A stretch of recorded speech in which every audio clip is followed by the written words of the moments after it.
he still had an amazing 2018. I cannot remember the last time a defender transformed a team in the way that he has done. You could really see what Pep was doing.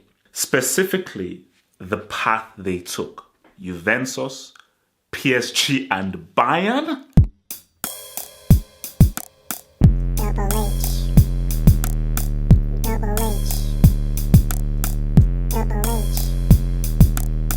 Double H. Double H. Double H. Yo guys, it's your main man here, double to that flipping H. 2019, new wave, new thought processes, new everything. But I just thought, and I think a lot of people were mentioning this, is based on the new year coming in. I think people wanted me to do like a best team.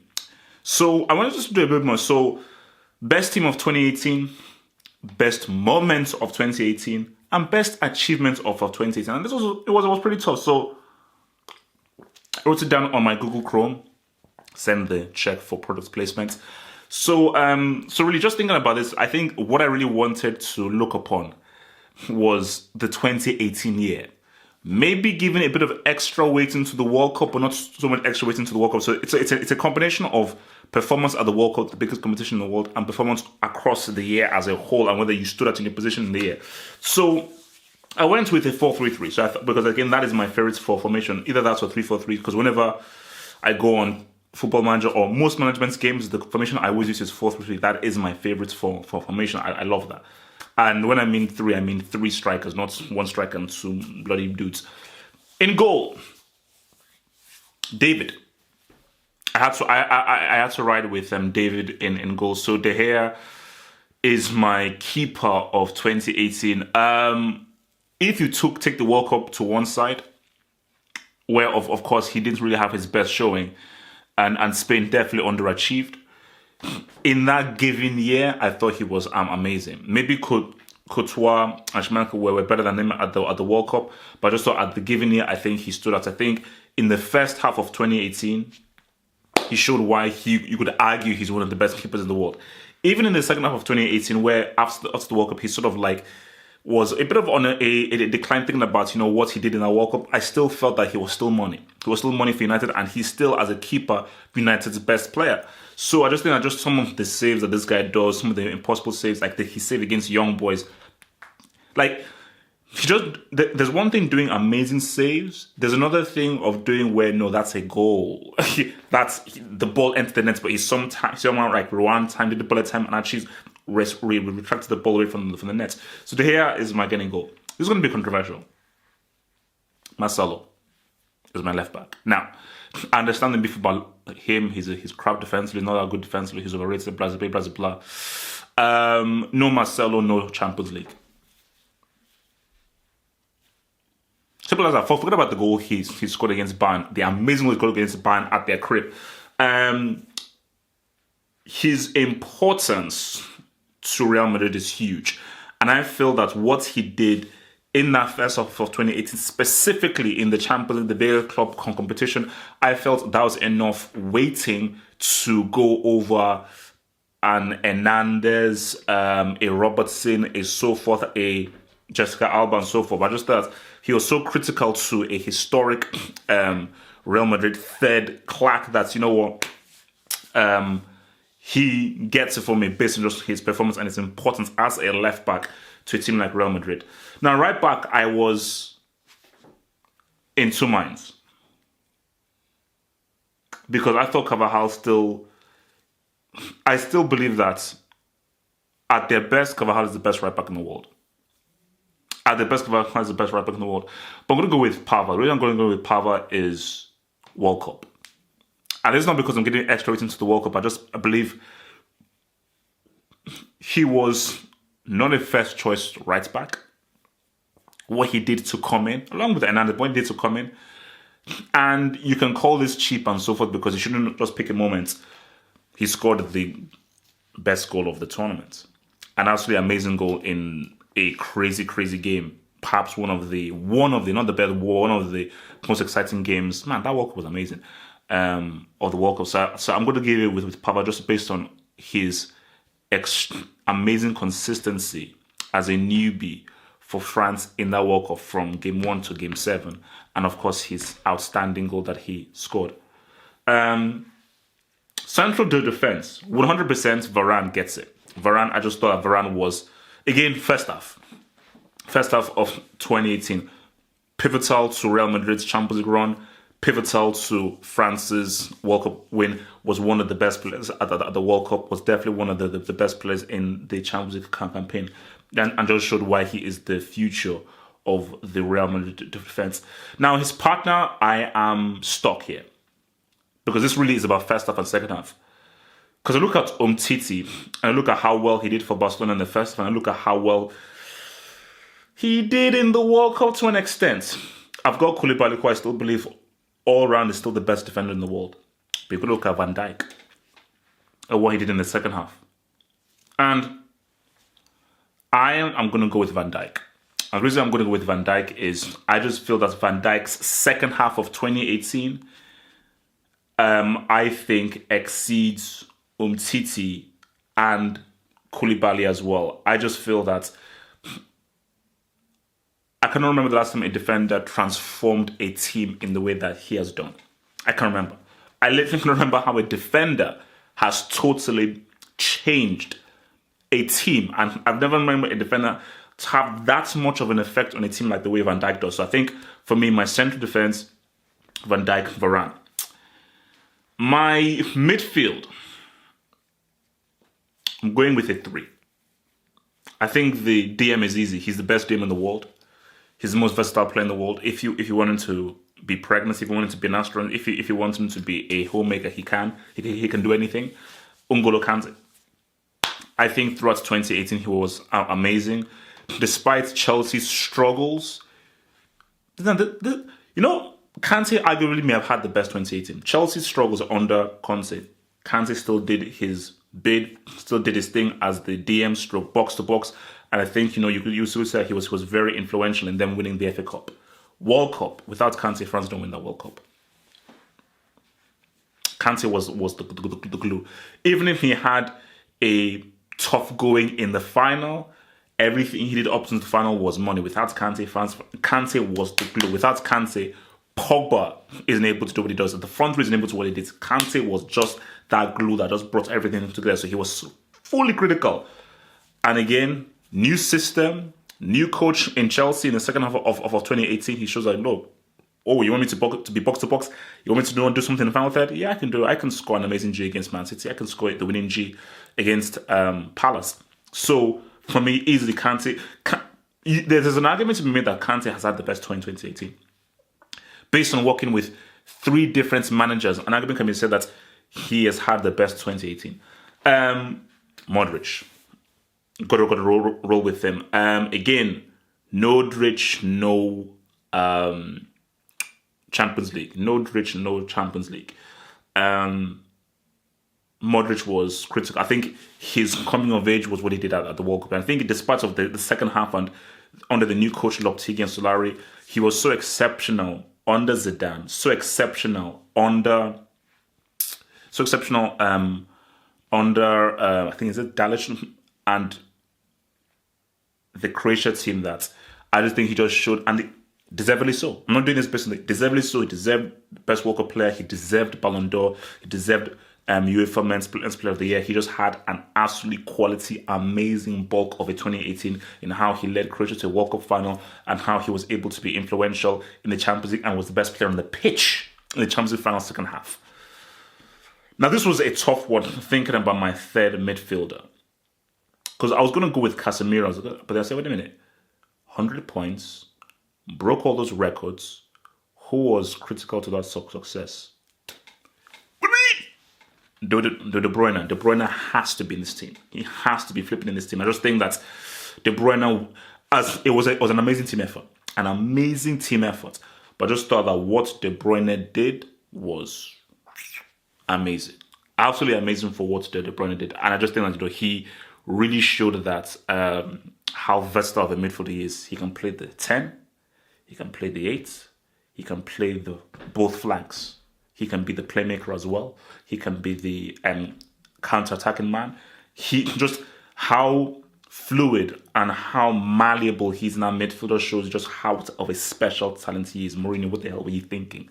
So yeah, De Bruyne, and that finishes our midfield three. Front three.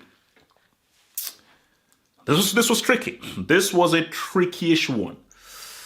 So first off, Hazard. I thought Hazard entered into a different bracket after the World Cup. I think that World Cup semi-final against France, we saw Hazard. That's where he became Zad. That's where he became Zad. And I think we saw him just literally venture into a whole different psychology. So Zad was money. Zad was money then.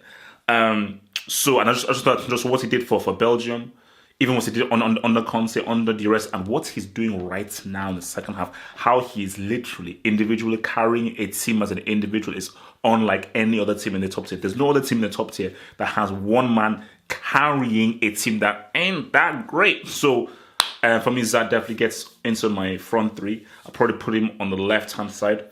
On the right-hand side, Messi. And I get it about the World Cup. People will say he had a really bad World Cup.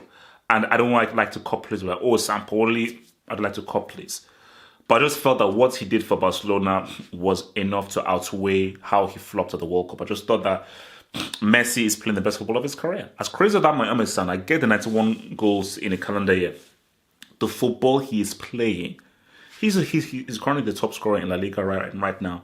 And what he did for Barcelona in that first half, getting them the double of the Cup and the league, what he's doing for them now as well, I just think that, I don't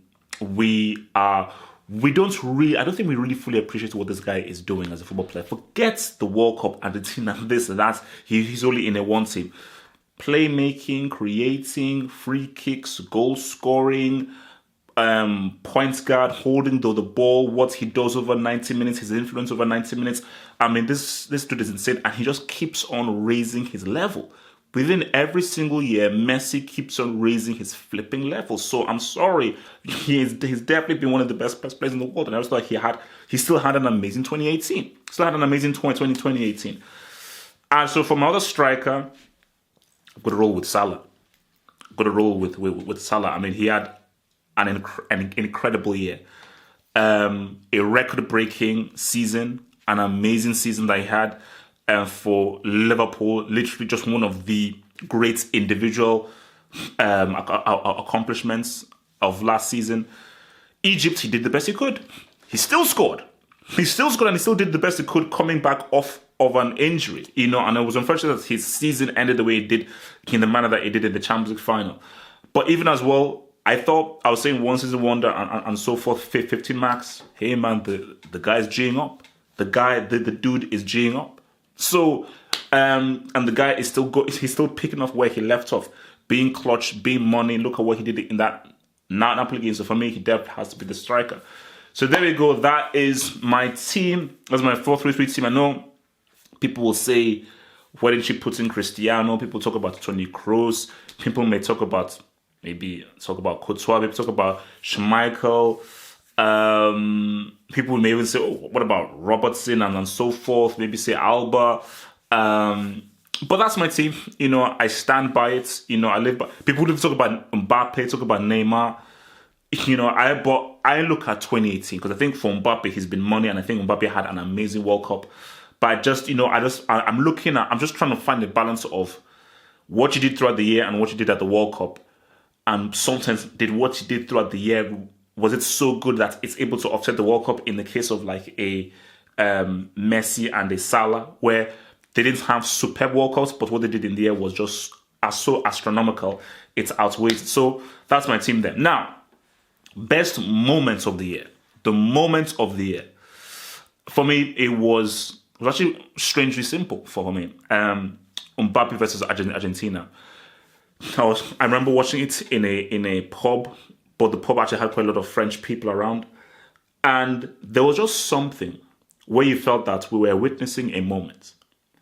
And I just think when Mbappe scored those 2 goals, people knew that he was a 19-year-old. And I think the fact that he did it while Messi was on the pitch, and he just saw the kind of contrast of Mbappe's celebrations and Messi with his head bent down.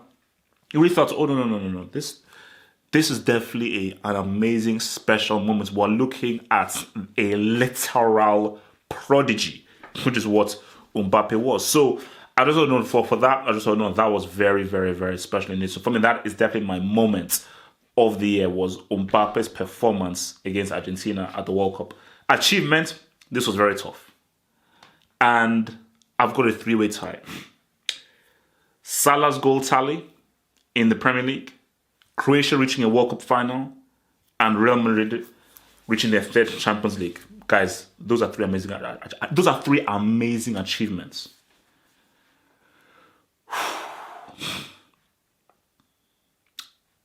But I think as an achievement, I have to roll with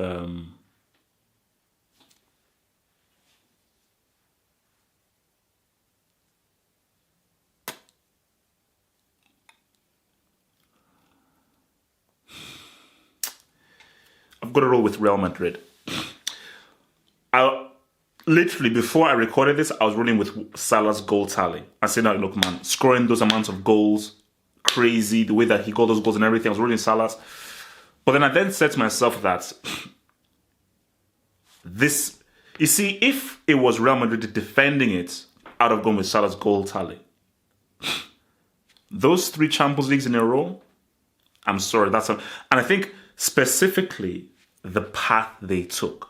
Juventus, PSG and Bayern.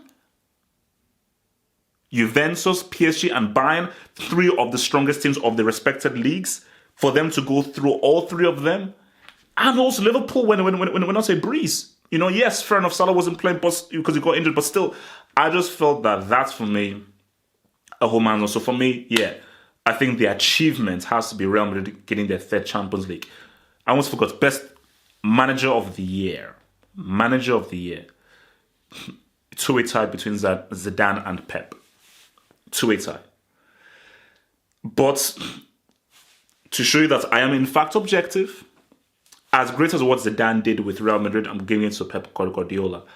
The amount of records that he broke, the way that City were able to literally just steamroller every single team, and where after that season people were saying, "Oh my gosh, is this the greatest Premier League team of all time?" Where that conversation was already being had, and even before their losses, but before they were still playing great football, up until the loss against Chelsea, chain snatch. But just because the thing about this is that you could really see what Pep was doing, coaching-wise, tactical-wise, strategy-wise, in how he was able to completely pimp slap every team in his way. So for me, I feel and I believe that as far as an achievement, as far as the manager, I just think Pep Guardiola edges it over Zidane. So guys, in the comments below, I want you to give me remember the year. Give me your team of the year, manager of the year, your moments of the year, and your achievements of the year. You know, and maybe I will do an interesting way. I maybe send guys to send videos, but I'll see. But in the comments below, team of the year, moments of the year, and achievements of the year. So give me all of those, write those with me, see them in the comments below, and maybe in another video, I'll maybe get you guys to send short videos of like what you thought were teams of the year in a video. So yeah, team of the year, manager of the year, moments of the year, achievements of the year. Put them in the comments below, and then I will read what you guys say and show where you guys are wrong and I am right. Peace out, stay true, and hopefully you had a great 2018, but you will have an even better 2019. From the Have a Football Hot, Happy New Year. Thanks for watching the video. Now think about becoming a Football Hot patron by pledging an amount each month and then gain access to exclusive content only on the Football Hot patron page. Peace. Head over to the official site at halffootballhot.com or just click over here.